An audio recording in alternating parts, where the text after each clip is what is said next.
Hoje nós vamos relaxar, meditar e dormir em paz com a sabedoria do Egito Antigo. E hoje nós vamos para o episódio 2 do seriado O Olho de Horus, o documentário produzido pela TV Infinito em 2005. Então, vamos lá?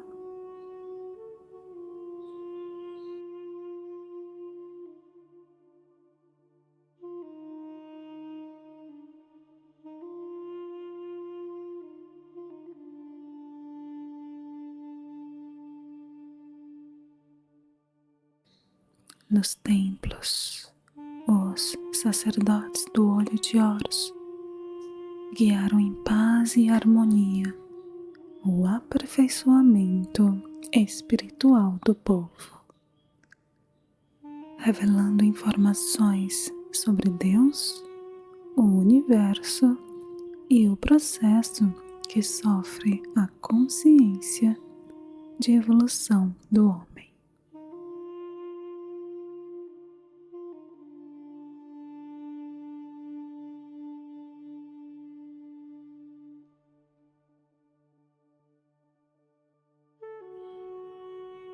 Lembrando que toda a humanidade havia perdido essa conexão por conta do incidente que ocorreu anos antes na Atlântida.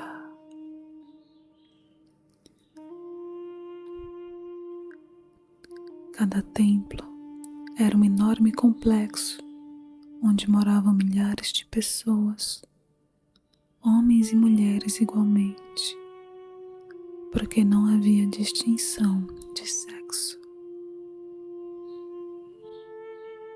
Eles dedicavam pelo menos 21 anos da sua vida recebendo informação e treinamento para se converterem em sacerdotes ou sacerdotisas. O processo de aprendizagem era realizado em vários templos, onde permaneciam por longos períodos, enquanto recebiam as informações necessárias. Havia o treinamento correspondente a este e provas de autocontrole para alcançar outro nível de consciência.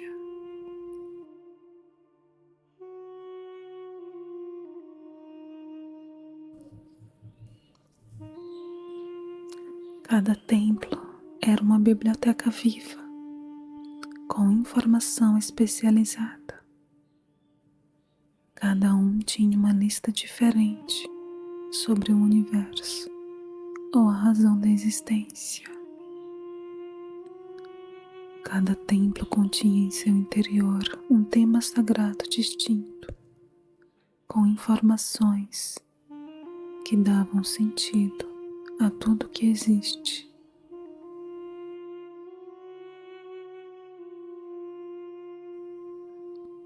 O nível básico se realizava durante os primeiros 7 anos, quando recebiam informações gerais sobre o universo e treinamento para manipular os centros energéticos mais baixos do corpo.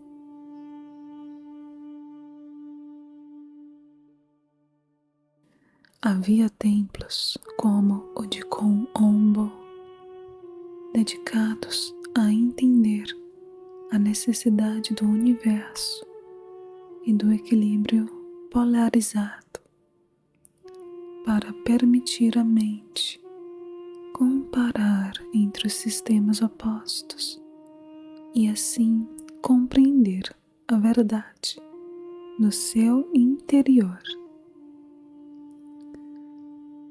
Eles aprenderam a controlar o medo da perda, a entender que, se possuíssem, cada vida é necessária. Eles aprenderam a controlar o medo da perda. Cada vida é necessária para adquirir as experiências de aprendizagem. tinham instalações que despertavam medo da morte para aprender a controlá-lo. É apenas um passo para outra experiência. Em túneis com água e crocodilos, grandes alturas, lugares fechados com serpentes, os iniciados provavam a sua determinação e lá recebiam a informação para superar o medo do abandono, o controle dos instintos de agressão e defesa e entender a existência de programas mentais inconscientes que geram reações automáticas no ser humano e aprenderam a controlá-las. No templo de Luxor, em Tebas, transmitiam os conhecimentos que tinham sobre o funcionamento do corpo e o treinamento para que a consciência se identificasse com ele. O templo inteiro era como um organismo humano, cada salão representando um órgão, com informações nos muros sobre a sua função principal, sobre o benefício que o organismo inteiro obtinha ao realizá-la e a sua relação com os outros órgãos.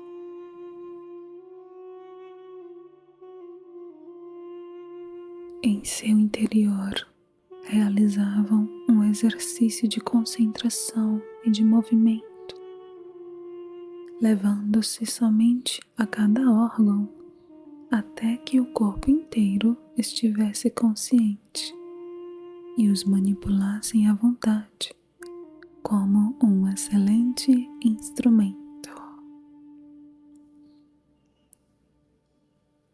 Vários templos com sacerdotisas de Néftis e Ísis eram dedicados a transmitir informações e treinamento sobre as percepções físicas, as emoções e os desejos carnais, sobre as diferenças das emoções superiores, a intuição e a inspiração.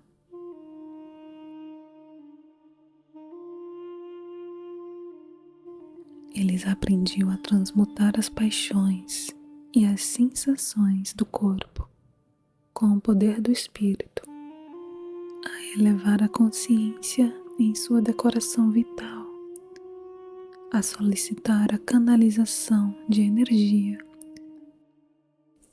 e a inspiração de espíritos em planos mais evoluídos para despertar a criatividade. Muitos templos estavam dedicados às ciências, astronomia, astrologia e matemática. Em seus terraços se dedicavam a registrar os céus, a entender as diversas energias que cada constelação emitia e os efeitos que elas produzem.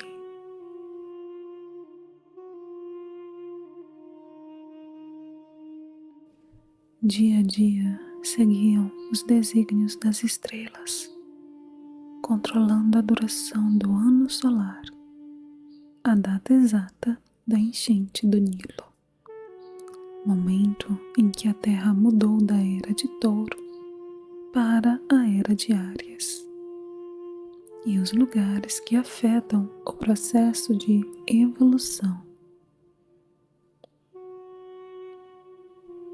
Depois de receber informações dirigidas à razão e treinamento para controlar sensações, emoções e pensamentos, dedicavam outros 7 anos ao lado direito do cérebro, à inteligência do coração e a encontrar a diferença entre pensar e meditar.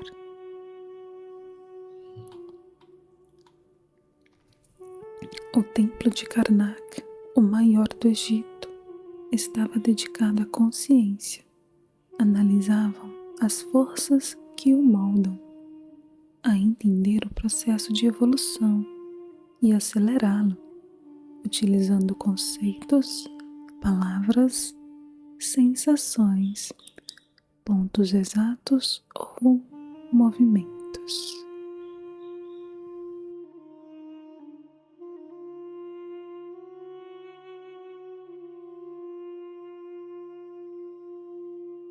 Aprenderam a concentrar-se em si mesmos, a diferenciar entre o eu superior e o ego, a identificar-se com o objeto externo, até sentir e transformar-se no que se pensa. Realizavam um exercício de telepatia em lugares próximos, depois à distância, no momento determinado do dia, até aprenderem a se comunicar mentalmente e a qualquer hora. Gente, já imaginou isso? Nossa, muito legal. Eles recebiam informações sobre o tempo e treinamento para vivê-lo como um eterno presente. Entendiam que pensar é comparar para conhecer e que quando se sabe tudo, não se pensa e nem se compara.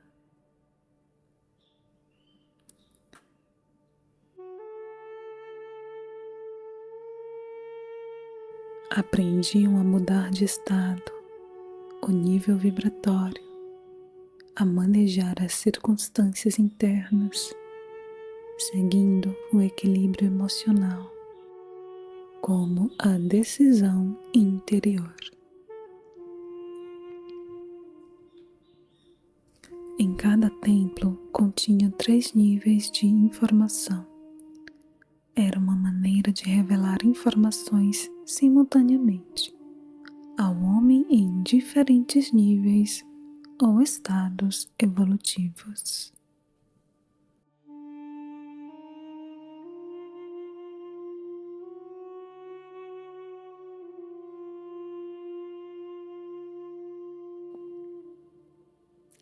O primeiro nível transmitia informações básicas, dirigidas ao povo. Cada templo contava uma história simples e repleta de símbolos e personagens fantásticos. As ideias eram representadas como mitos em formas de história. O mito, a história fantástica, é utilizada como método para revelar ao homem o mundo que ele só entende imperfeitamente. Os mitos ganham vida quando se acredita neles.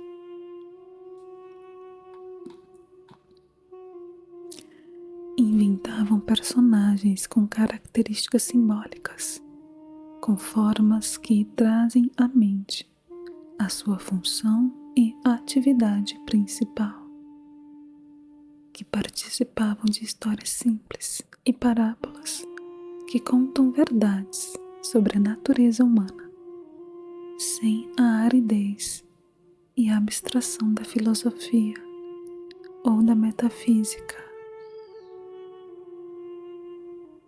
O povo recebia a informação sobre cada tema sagrado ao conhecer a história central de cada templo, ao conhecer as fraquezas e a força de cada personagem e as circunstâncias que atravessavam e a maneira como resolviam cada situação da vida.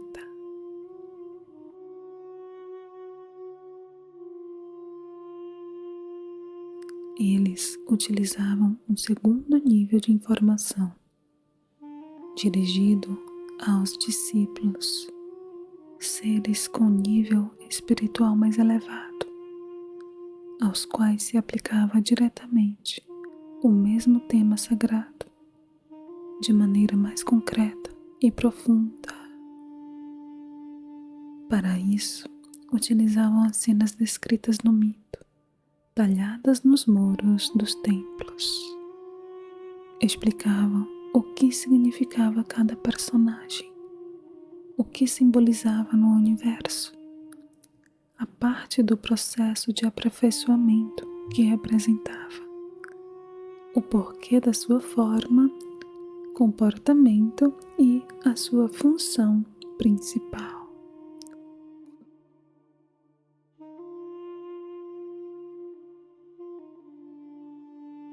A sabedoria dos sacerdotes do Olho de Horus fica evidente na história contada por cada templo, nas formas que utilizavam como símbolos.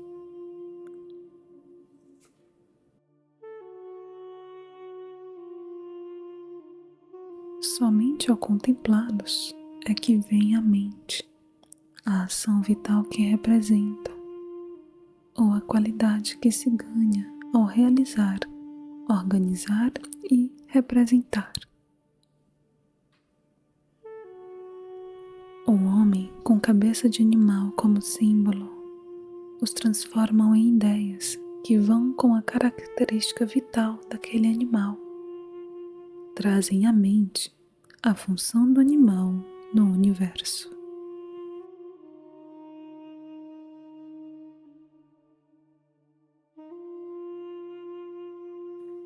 Um homem com cabeça de chacal, por exemplo, adquire suas características, seu instinto de orientação no deserto, seguindo as suas pegadas, chegando sempre a terras cultivadas, e é, portanto, um excelente guia.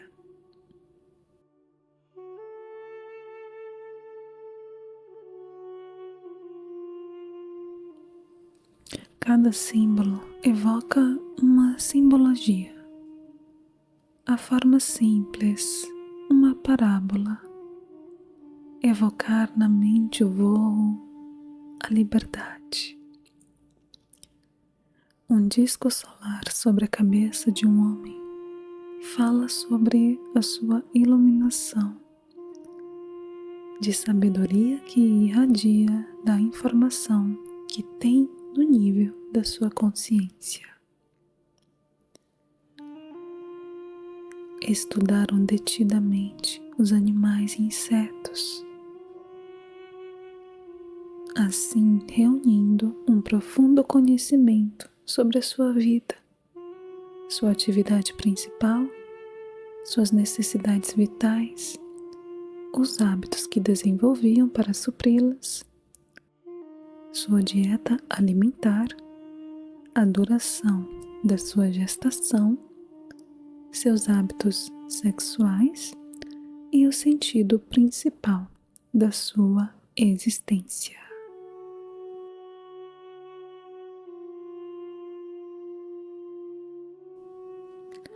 Os egípcios escolheram os animais mais idôneos para representar uma ação vital e o que acontece no universo quando se executa.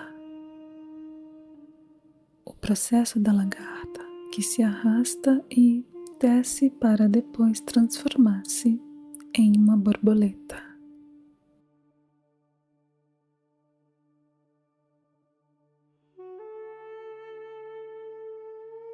O falcão, que vê melhor, tem uma visão ótica e desenvolvida. Por isso é escolhido como símbolo para representar essa função vital, o sentido da visão.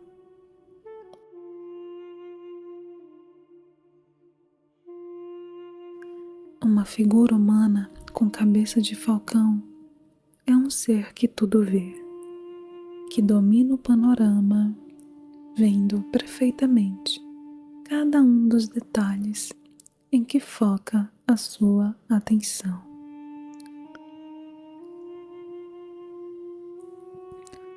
Essas figuras, chamadas deuses ou néters pelos egiptólogos, acreditam que o Egito era politeísta e que adoravam os animais, quando na verdade representam apenas uma ação vital, um comportamento que transforma e aperfeiçoa.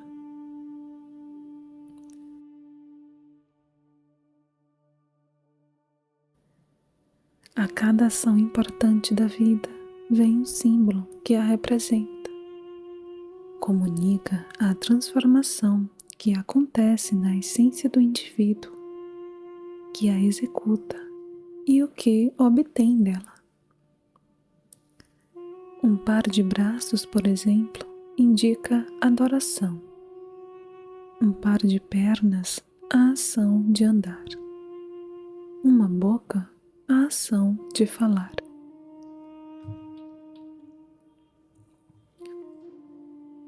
Por último, um terceiro nível de informação. Cada templo guardou um código secreto, embebido no próprio símbolo. Era conhecido apenas pelos altos sacerdotes e mestres, com informações sobre forças e energias fundamentais, sobre como controlá-las e utilizá-las para prestar serviço ao seu povo.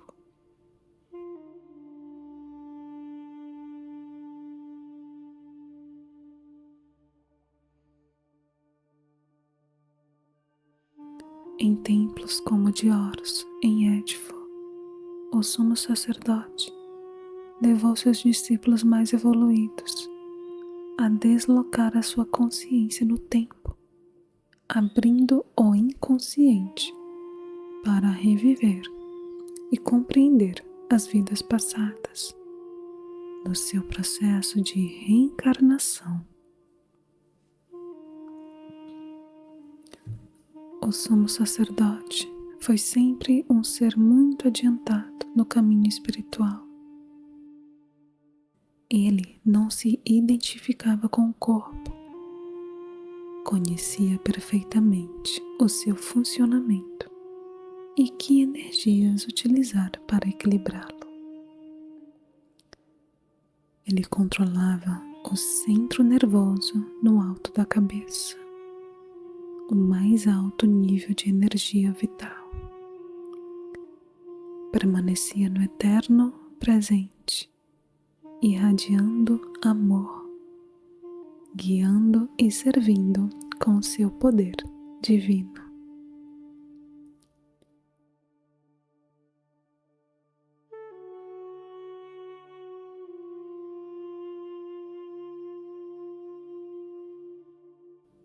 A matéria apenas recebe e contrai. Dar e irradiar é uma característica vibratória do espírito. Os seres de cada nível recebem e transmitem aos níveis inferiores. Em seus salões, entenderam que as realidades se compõem de 7 níveis de energia vibratória, 7 correntes energéticas, com 7 níveis diferentes de poder ou força. O corpo tem 7 chakras, ou 7 centros de transformação de energia fundamental do universo. Cada ser humano, na sua vida presente, utiliza um desses 7 centros. Cada ser humano, na sua vida presente, utiliza um desses 7 centros, dependendo do nível de evolução da sua consciência.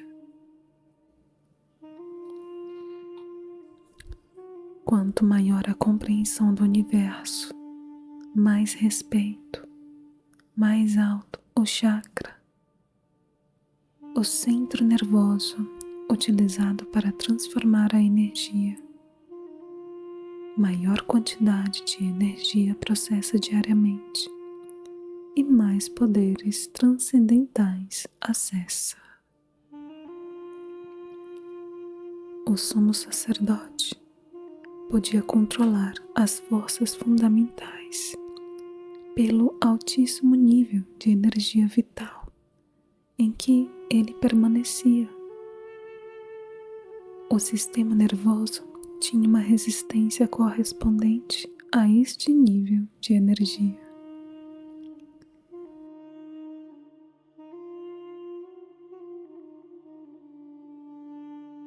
Assim, em todos os templos do Egito, os iniciados receberam informação e treinamento,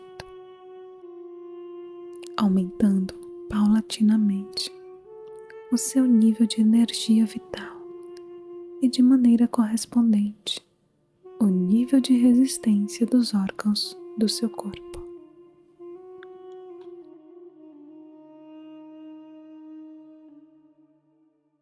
Aprenderam a manter a paz, a harmonia e a respeitar tudo que existe, a aceitar a perfeição do universo para conservar os seus níveis de energia vital no caminho do aperfeiçoamento, que leva à onipotência, ao controle de forças e energias superiores. Um intenso preparo físico, mental e espiritual que terminava com o momento de experimentar o tudo e o nada, o manifesto e o não manifesto, e receber na pirâmide uma poderosa energia que permite vislumbrar o 7º nível de consciência.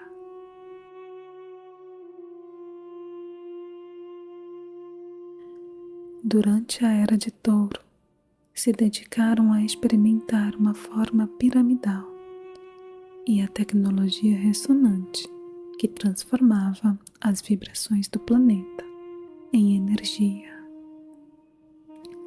Um conhecimento herdado para ser colocado em prática.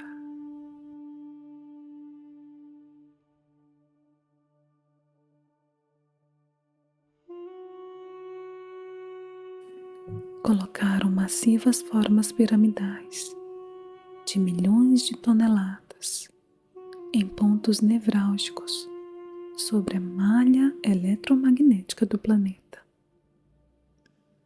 A massa piramidal, que continha milhões de partículas de quartzo, vibrava com a Terra, produzindo energia pela fricção das suas moléculas. Um fenômeno que hoje chamamos de peso elétrico.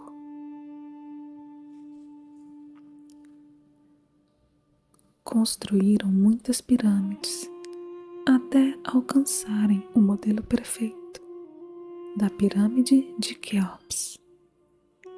Seus corredores, galerias e câmaras transformaram essa energia em som, fazendo-a vibrar em níveis cada vez mais elevados, o que fora preparado no nível físico, mental e espiritual.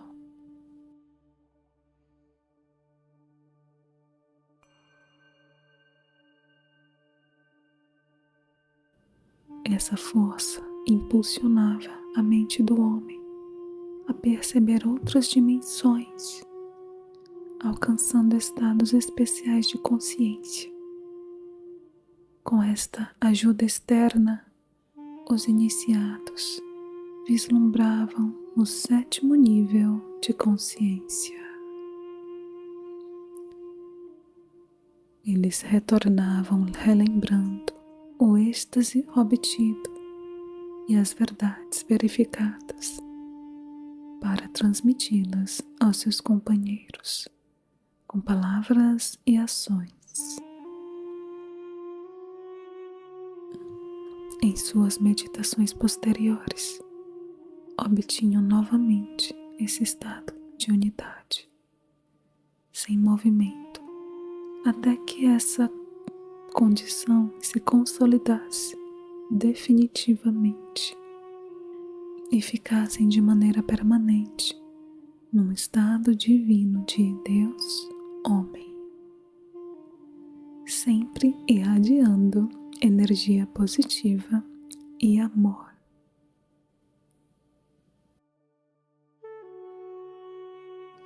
O conhecimento sobre as formas puras do universo, os blocos básicos com os quais se organiza a energia e a matéria, foram fundamentais para o desenvolvimento da civilização egípcia.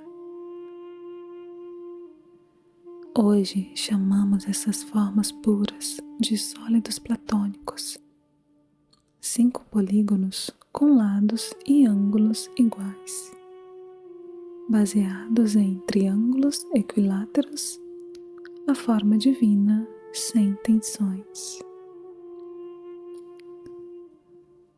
Utilizando essas formas, puderam produzir efeitos de ressonância e concentração energética, elevando a percepção da consciência para conseguir efeitos de supercondutividade, com os quais se anula a força gravitacional.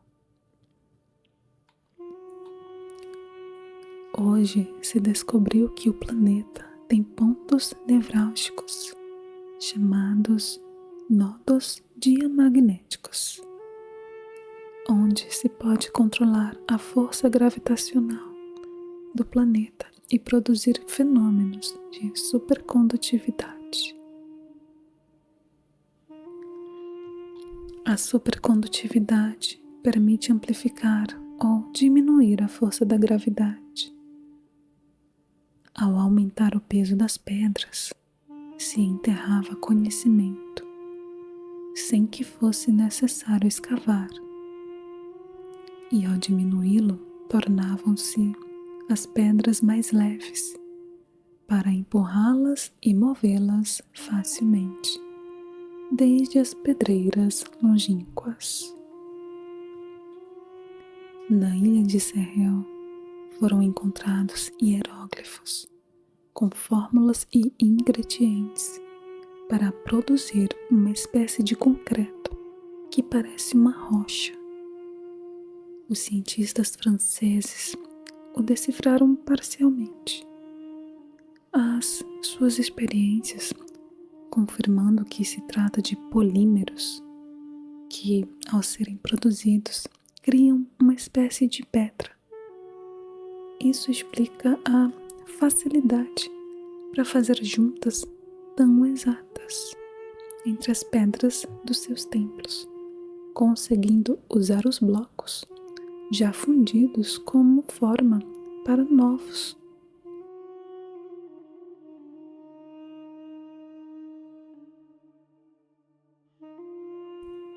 Mas o mais importante foi a sua visão de que a vida é um processo desenhado por Deus para ampliar a consciência do homem, que o espírito do homem encarna repetidamente em um corpo para compreender a harmonia pelos resultados das suas decisões.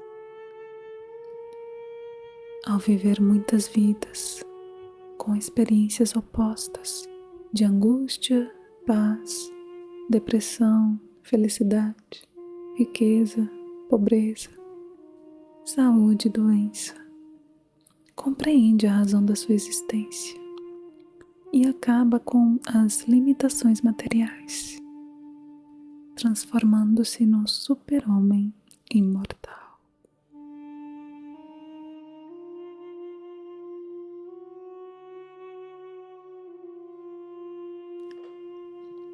Um ser que não perde na morte a consciência ou informação acumulada.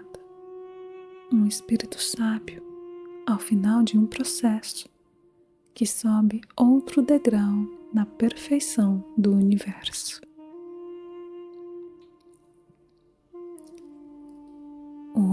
reencarna muitas vezes.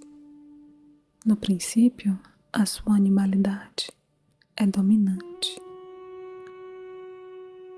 A intolerância e a agressão determinam uma vida de sofrimento. Aos poucos, ele vai se enchendo de dor e, ao tentar remediar, deixa de atacar. Encontra a paz e, com ela, altos níveis de energia vital. Com a informação de aperfeiçoamento e das leis que as regulam, os egípcios melhoraram de vida. Aceitaram os momentos difíceis como parte do seu caminho de aprendizado, permanecendo assim em paz e harmonia.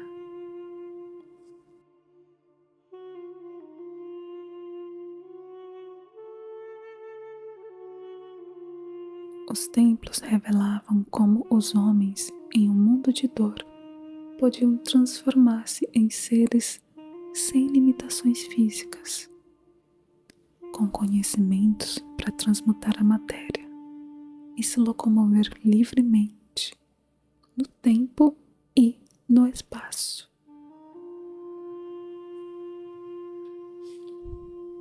Entre as contradições de cada vida se aprende algo e se renasce um pouco mais sábio. Na polaridade entre a luz e a escuridão, entre o medo e o amor, se aprende a encontrar a paz e a harmonia, a manter elevada a energia vital. Ao sentir na pele os tormentos e angústias que promovem a ira, o ódio, o rancor ou a vingança, se compreende o valor da harmonia. E ao compreender que cada decisão produz um resultado, pode-se passar do inferno da vida ao céu da mesma.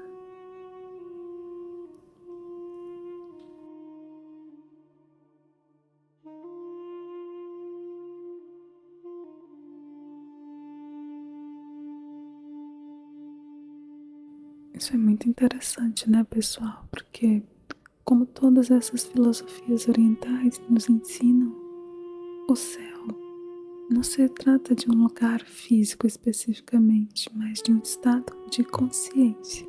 À medida que a gente vai elevando a nossa consciência, a gente vai acessando esse paraíso interior.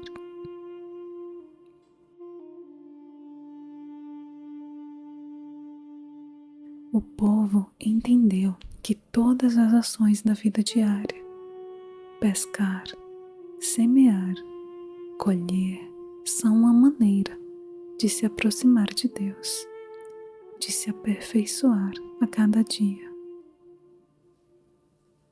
Construíram uma comunidade em paz e uma tal felicidade que, quando o historiador grego Heródoto visitou o Egito no ano 500 a.C.,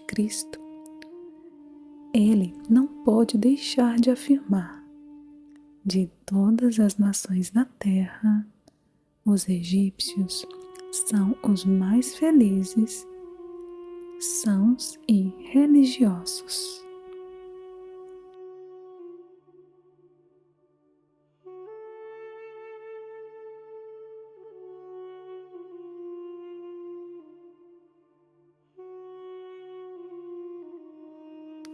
Apesar disso, os egípcios não tinham uma palavra na sua língua que significava religião, porque eles não viam a diferença entre o sacro e o mundano. Eles viam-se como encarregados de compreender que Deus, o universo e o homem formam uma unidade manifesta pelo amor.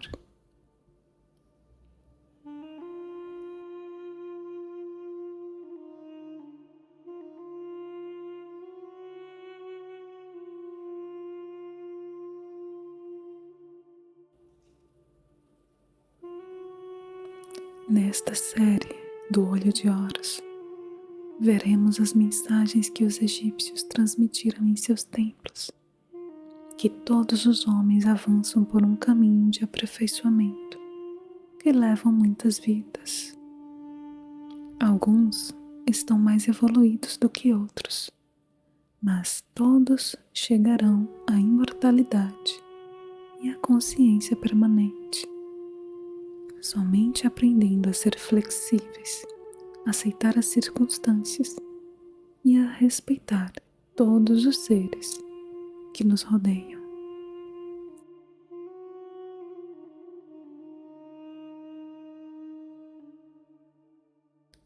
O caminho pode ser de sofrimento ou de paz e harmonia. Depende da valorização do que se tem, de agradecer a oportunidade que estamos vivos para tomarmos consciência de que fomos criados apenas por amor.